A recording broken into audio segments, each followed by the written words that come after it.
ശരി ചേട്ടാ, നമ്മൾ കഴിഞ്ഞ എപ്പിസോഡിലൊക്കെ നമ്മുടെ ടീച്ചറുടെ കഥയാണ് പറഞ്ഞ് അവസാനിപ്പിച്ചിട്ടുണ്ടായിരുന്നത്.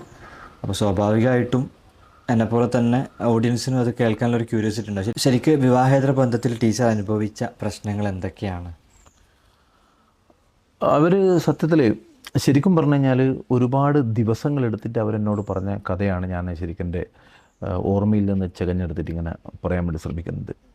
അവർ ചെയ്യുന്നത് ശരിയാണോ, അല്ലെങ്കിൽ അവരുടെ പങ്കാളിയുടെ എന്തെങ്കിലും സ്വഭാവത്തിൻ്റെ പ്രത്യേകത കൊണ്ടാണോ ഈ റിലേഷൻഷിപ്പ് ഇങ്ങനെ സ്റ്റേബിൾ ഇല്ലാതെ പോകുന്നത്, അങ്ങനെ ഒരു ആൻസൈറ്റി അവർക്കുള്ളതായിട്ടാണ് എനിക്ക് ഫീൽ ചെയ്തിട്ടുള്ളത്. ഉദാഹരണത്തിന് അവർ തമ്മിൽ നിസ്സാരപ്പെട്ട പ്രശ്നങ്ങൾക്ക് വേണ്ടി വഴക്കുണ്ടാക്കും. ഇപ്പോൾ കുറേ ദിവസങ്ങൾക്ക് ശേഷമായിട്ടാണ് അവർ കാണുന്നുണ്ടാകുക, ഒരു മാസം അല്ല 1.5 മാസത്തെ ഇടവേളയ്ക്ക് ശേഷം അവർ കാണുന്നുണ്ടെങ്കിൽ വഴക്കിടാൻ വേണ്ടിയിട്ടുള്ള മുൻകൈ ടീച്ചർ തന്നെ എടുക്കും. നിസ്സാര കാര്യങ്ങൾ പറഞ്ഞുണ്ടാക്കി വഴക്കിടുമെന്ന് ടീച്ചർ തന്നെ എന്നോട് പറഞ്ഞിട്ടുണ്ട്. ചെന്ന ഉടനെ അദ്ദേഹത്തിൻ്റെ ഫോൺ ചെക്ക് ചെയ്യുക, ഫോണിൽ സ്ത്രീകളോടുള്ള ചാറ്റ് അല്ലെങ്കിൽ കോൾ ഹിസ്റ്ററിയിൽ അങ്ങനെ എന്തെങ്കിലും ഉണ്ടെങ്കിൽ അത് പരിശോധിക്കുക, അതിന് ശേഷം അത് ഡിലീറ്റ് ചെയ്യിപ്പിക്കുക, പിന്നെ അവരെ എന്താ പറയുക കോൺടാക്റ്റ് ബ്ലോക്ക് ചെയ്യിപ്പിക്കുക, ഇങ്ങനെയുള്ള കലാപരിപാടികളൊക്കെ പുള്ളിക്കാരത്ത് ചെയ്തു വരുന്നതായിട്ടാണ് അവർ തന്നെ പറഞ്ഞിട്ടുള്ളത്. ഇപ്പോൾ മറ്റേതെങ്കിലും സ്ത്രീകളുമായിട്ട് കുറേ നേരം സംസാരിക്കുകയോ അല്ലെങ്കിൽ അവർ ഇപ്പോൾ സൗഹൃദാന്തരീക്ഷത്തിലുള്ള മെസ്സേജുകൾ തന്നെ വന്നു കഴിഞ്ഞാൽ അതെന്തിനാണ് അവർക്ക് ഇത്ര പ്രാധാന്യം കൊടുക്കുന്നത് എന്നൊക്കെ പറഞ്ഞുകൊണ്ട് അടി തുടങ്ങാൻ വേണ്ടിയിട്ടുള്ളൊരു കാരണം അവിടെ തന്നെ വരുന്ന ഒരു രീതിയിലാണ്. ശരിക്കും ഈ ഒരു ബിഹേവിയർ എന്നുള്ളത് ഒരു തെറ്റായ പ്രവണതയല്ലേ? അത് നമ്മുടെ റിലേഷൻഷിപ്പിനെ അതൊരു അൺഹെൽത്തി അല്ലേ ഫീൽ ചെയ്യിപ്പിക്കുക? തീർച്ചയായിട്ടും ചുരുക്കി പറഞ്ഞു കഴിഞ്ഞാൽ ആ ഒരു പാറ്റേൺ ശരിയല്ല എന്നുള്ളത് തന്നെയാണ്. കാരണം അതിന് നമ്മൾ കുറച്ചുകൂടി വിശാലമായിട്ട് തന്നെ മനസ്സിലാക്കി കഴിഞ്ഞാൽ ഒരു കാരണവശാലും ഹെൽത്തി ആയിട്ടുള്ള റിലേഷൻഷിപ്പിൻ്റെ അകത്ത് മുമ്പോട്ട് കൊണ്ടുപോകാൻ വേണ്ടി പറ്റുന്ന രീതിയിലുള്ളൊരു കാര്യമല്ല ആ പറയുന്നതും ചെയ്യുന്നത്.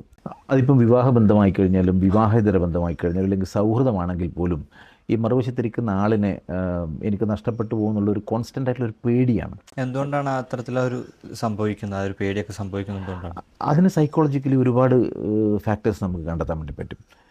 ഒന്നാമതായി പറഞ്ഞാൽ ലാക്ക് ഓഫ് സെക്യൂരിറ്റി തന്നെയാണ്. അതായത് സമൂഹത്തിൻ്റെ മുമ്പിൽ ഒരു അപ്രൂവ്ഡ് ആയിട്ടുള്ള ഒരു അംഗീകാരമുള്ള ഒരു ബന്ധമല്ല. അതുകൊണ്ട് തന്നെ എനിക്കെന്ത് സംഭവിക്കുന്നുള്ളൊരു ഇൻസെക്യൂരിറ്റീൻ്റെ പ്രശ്നം അവർക്കുണ്ടാവും. അപ്പോൾ വരുന്ന ചെറിയ ചെറിയ കാര്യങ്ങൾ പോലും വലിയ എന്താ പറയുക വലിയൊരു ഡേഞ്ചറായിട്ടുള്ള അവർ കണക്കൂട്ടും. ഇത് എന്നെ ബാധിക്കുമോ, അല്ലെങ്കിൽ എനിക്ക് എന്തെങ്കിലും പ്രയാസം ഉണ്ടാവുമോ, നമ്മൾ തമ്മിലുള്ള ബന്ധത്തിനെ ബാധിക്കുമോ എന്നുള്ളത്. അപ്പോൾ പുറത്തു നിന്നുള്ളൊരു ഇടപെടലായി കഴിഞ്ഞാൽ, ഒരു സംഭാഷണമായാലും ഒരു ഫോൺ കോൾ ആയാലും ഒരു മെസ്സേജ് ആയി കഴിഞ്ഞാൽ ഇതിനെ ഒരു അപകടമായിട്ടാണ് അവർ കാണുന്നത് എന്നുള്ളതാണ്. അതാണ് പ്രധാനമായിട്ടുള്ളൊരു സൈക്കോളജിക്കൽ ഫാക്ടർ. ഇതിനെ ഒരു ഭയത്തോടു കൂടി വീക്ഷിക്കുന്നു എന്നുള്ളതാണ്. എന്ന് വെച്ചാൽ അവൻ എന്തെങ്കിലും എന്നിൽ നിന്ന് ഒളിച്ചു വെക്കുന്നുണ്ട് എങ്കിൽ എന്നെ നഷ്ടപ്പെടുത്താൻ വേണ്ടി മടിയില്ലാത്ത ഒരാളായിരിക്കും അവൻ എന്നുള്ള രീതിയിലൊരു ചിന്താഗതി രൂപപ്പെട്ട് വരികയാണ് അതിൻ്റെ ഭാഗമായിട്ട് ചെയ്യുന്നത്. രണ്ടാമതായി പറഞ്ഞു കഴിഞ്ഞാൽ കുറ്റബോധം സ്വാഭാവികമായിട്ടുണ്ടാവുമല്ലോ. അപ്പോൾ ആ കുറ്റബോധത്തിൻ്റെ ഒപ്പം ഒരു ഓണർഷിപ്പ് ആറ്റിറ്റ്യൂഡ് ഉണ്ടാവും. കാരണം I am special to him and I have a special privilege എന്ന രീതിയിലുള്ള ഒരു മനോഭാവം അത് അംഗീകരിച്ച് തരണം എന്നുള്ളൊരു ഡിമാൻഡ് അവരുടെ ഭാഗത്ത് നിന്ന് എപ്പോഴും ഉണ്ടാവും. കാരണം ഇത്രയും റിസ്കി ആയിട്ടുള്ള റിലേഷൻഷിപ്പ് കൊണ്ടുപോകുന്നതിന് വേണ്ടി അത്രമേൽ വലിയൊരു റിസ്ക് ഞാൻ എടുക്കുമ്പോൾ അതിന് പകരമായിട്ട് എനിക്കൊരു ഉറപ്പ് കിട്ടണം എന്ന രീതിയിലുള്ളൊരു ഡിമാൻഡ്, അതിൻ്റെ ഭാഗമായിട്ടാണ് എന്താ പറയുക ഈ സ്വാതന്ത്ര്യം, ഒരു ലിബർട്ടി, ഫോൺ പരിശോധിക്കലും ചെക്ക് ചെയ്യലും അല്ലെങ്കിൽ ട്രാക്ക് ചെയ്യലും ഇങ്ങനെയുള്ള സ്വഭാവങ്ങളൊക്കെ അതിൻ്റെ ഭാഗമായിട്ട് വരുന്നതാണ്. അതൊരു എന്താ പറയുക ഒരു ഓണർഷിപ്പ് ആറ്റിറ്റ്യൂഡ് വരുന്നു എന്നുള്ളതാണ്. അത് ആ ഓണർഷിപ്പ് ആറ്റിറ്റ്യൂഡ് വരുന്നത് തന്നെ മനസ്സിലുള്ളൊരു കുറ്റബോധത്തിൻ്റെ അടിസ്ഥാനത്തിൽ, കാരണം ഞാനൊരു തെറ്റാണ് ചെയ്തുകൊണ്ടിരിക്കുന്നതെന്ന് മനസ്സിലുണ്ടാവും. അപ്പം അതിൽ നിന്ന് പുറപ്പെട്ട് വരുന്നൊരു പ്രശ്നമാണ് അത് എന്നുള്ളതാണ്. അതാണ് രണ്ടാമത്തെ ഒരു ഘടകം എന്ന് പറയുന്നത്. മൂന്നാമതായി വല്ലപ്പോഴും മാത്രമേ ഇവർ കൂട്ടിമുട്ടുന്നുള്ളൂ അല്ലെ കണ്ടുമുട്ടുന്നുള്ളൂ. വല്ലപ്പോഴും മാത്രമായിട്ട് മീറ്റ് ചെയ്യാൻ അവസരം കിട്ടുമ്പോൾ അവർക്ക് എക്സ്പെക്റ്റേഷൻസ് ഹൈ ആയിരിക്കും. അപ്പോൾ ഹൈ എക്സ്പെക്റ്റേഷൻസ് ഉണ്ടാകുമ്പോഴെന്ന് പറഞ്ഞാൽ നമ്മൾ ഇമോഷണൽ ഒരു ഡിമാൻഡ് കൂടുതലായിരിക്കും. അപ്പം അങ്ങനെ വരുമ്പോൾ ഇവർ കാണുന്ന സന്ദർഭത്തിൽ തന്നെ ആ ഒരു കണ്ടുമുട്ടലിനെയും അവരുടെ ഒരു സംസാരത്തിലെ കമ്മ്യൂണിക്കേഷൻ ഈ കാര്യങ്ങളൊക്കെ അല്ല മീറ്റിംഗ് എൻജോയ് ചെയ്യുന്നതിന് പകരം എന്ന് പറഞ്ഞാൽ വാശി കൂടാനും വഴക്കിടാനും വേണ്ടിയിട്ടുള്ളൊരു സമയമായിട്ടാണ് അവർ സാധാരണ ഇതിൽ ചിലവഴിക്കുക. അത് ഒരു സൈക്കോളജിക്കലുള്ളൊരു കാര്യമാണ്. കാരണം കുറേ നാൾ കൂടി കാണുമ്പോൾ എന്ന് പറഞ്ഞു കഴിഞ്ഞാൽ ഇങ്ങനെയുള്ള കാര്യങ്ങളൊക്കെ മനസ്സിലുണ്ടാവും. അപ്പം അതും അതിൻ്റെ ഭാഗമായിട്ട് വരുന്നതാണെന്നുള്ളതാണ്. ഇപ്പോൾ അവർ മീറ്റിങ്ങിന് ചെന്ന് കഴിഞ്ഞാൽ തന്നെ ആ മീറ്റിംഗ് എൻജോയ് ചെയ്യുന്നതിന് പകരം എന്ന് പറഞ്ഞാൽ ഈ ആളെ എനിക്ക് നഷ്ടപ്പെട്ടു പോകുമെന്നുള്ളൊരു വ്യാകുലതയാണ്. അതിൻ്റെ ഫലമായിട്ട് എന്ന് പറഞ്ഞാൽ നിസ്സാരപ്പെട്ട കാര്യങ്ങളിൽ പോലും വഴക്കുണ്ടാകുന്നത് അതിൻ്റെ ഒരു ഭാഗമായിട്ട് വരുന്നതാണ്. നാലാമതായിട്ടും അല്ലെങ്കിൽ അതിൻ്റെ വളരെ പ്രധാനമായിട്ടും പറയാമെന്ന് വെച്ചാൽ നമ്മൾ ഈ ബന്ധത്തിലുണ്ടാകുന്നൊരു അൺസർട്ടനിറ്റി ഉണ്ടല്ലോ, ഒരു അനിശ്ചിതത്വം ഉണ്ട്. അതുപോലെ ഒരു ഇമോഷണൽ ഇംബാലൻസിങ് ഇതിൻ്റെ അകത്തുണ്ടാവും. കാരണം ഇതിൽ ഇവരുടെ ഏറ്റവും പ്രധാനപ്പെട്ട ശത്രു, ഇവർക്ക് തന്നെ അറിയാം ഇതൊരു വിവാഹേതര ബന്ധമാണ്. ഈ ഞാൻ പ്രണയത്തിലേർപ്പെട്ടിരിക്കുന്ന വ്യക്തിക്ക് മറ്റൊരു കുടുംബമുണ്ട്, ഫാമിലിയുണ്ട്, ഭാര്യയുണ്ട്. പക്ഷേ അപ്പോഴും ആ കുടുംബത്തിന് കിട്ടുന്ന പ്രയോറിറ്റീനെ വെല്ലുവിളിക്കാൻ വേണ്ടിയിട്ട്, അല്ലെങ്കിൽ മറ്റേ എന്താ പറയുക, എനിക്കതിനേക്കാൾ കുറവാണോ, ഓട്ടോമാറ്റിക്കലി ഇത് കുറവായിരിക്കും എന്നുള്ളതാണ്. കാരണം ഈ മറുവശത്തുള്ള ആളെ സംബന്ധിച്ച് ഒരു കമ്പാർട്ട്മെൻറ്റലൈസേഷനിൽ ഉണ്ടാവും. കാരണം പ്രധാനപ്പെട്ട പ്രയോറിറ്റി എപ്പോഴും കുടുംബമായിരിക്കും, ഒരു ഒരു സെക്കൻഡ് പാർട്ട് മാത്രമേ ഉണ്ടാവുള്ളൂ. അപ്പം ഇതിനെക്കുറിച്ചുള്ളൊരു ആശങ്ക സദാ ഇവർക്ക് ഉണ്ടാവും. അപ്പോൾ എന്നേക്കാൾ കൂടുതൽ പ്രയോറിറ്റി ഉണ്ടോ, അല്ലെങ്കിൽ എൻ്റെ സ്ഥാനം എന്താണ്, എനിക്കുള്ള ടൈറ്റിൽ എന്താണ്, അവരെക്കാൾ ചെറുതാണോ അല്ലെങ്കിൽ കൂടുതലാണോ എന്നുള്ള രീതിയിലുള്ള ഒരു പ്രയാസം ഇവർക്ക് സദാ ഇവരുടെ മനസ്സിലുണ്ടാവും. ഒരു വൺ ഫൈൻ മോർണിംഗിൽ എനിക്ക് ഇയാളെ നഷ്ടപ്പെട്ടു എന്നുള്ളൊരു പ്രശ്നം അതെപ്പോഴും അതായത് ഒരു ദിവസം പോലും ഇവർക്ക് ആശങ്കയും പേടിയില്ലാത്തതായിട്ട് എനിക്ക് തോന്നിയിട്ടില്ല. ഇവർ സദാ ഒരു നിരന്തരമായൊരു ഭയത്തിൽ ജീവിക്കുന്ന ഒരാളായിട്ടാണ് എനിക്ക് അവരുടെ സംസാരം തോന്നിയിട്ടുള്ളത്.